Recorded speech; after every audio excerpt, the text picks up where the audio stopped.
पंतप्रधान नरेंद्र मोदी यांच्या हस्ते रामेश्वरम मधील पांबल पुलाचं उद्घाटन हे करण्यात आलेलं आहे। हा ब्रिज इंजिनिअरिंग मार्वस असून ब्रिजचे उद्घाटनानंतर रेल्वे प्रवाशांसह पर्यटकांचा मोठा फायदा यामुळे होणार आहे। पांबल पूल हा देशातील पहिला वर्टिकल सी ब्रिज असणार आहे।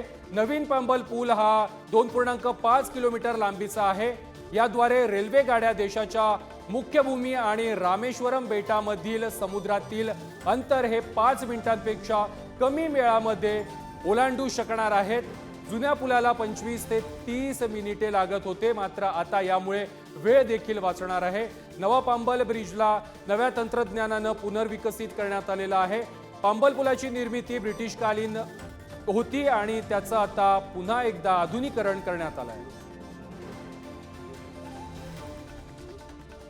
दरम्यान पांबल पुलाची वैशिष्ट्य काय पाहूया। देशातील पहिला वर्टिकल सी ब्रिज म्हणून याची ओळख आहे।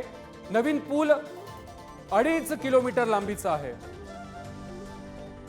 रामेश्वरम बेट आणि मुख्य भारत बेटाला जोडणारा हा दुवा ठरलेला आहे।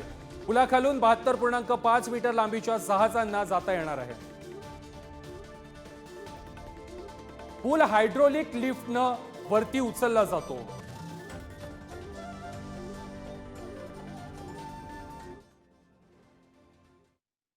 पंतप्रधान नरेंद्र मोदी यांनी यावेळेला राम सेतूची देखील पाहणी केलेली आहे।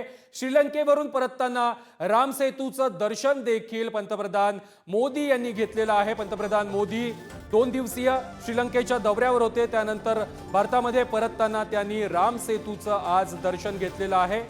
विमानातून येतानाच पंतप्रधान नरेंद्र मोदी यांनी राम सेतूची पाहणी केलेली आहे। राम सेतूचं दर्शन देखील पंतप्रधान मोदींनी आज घेतलेलं आहे।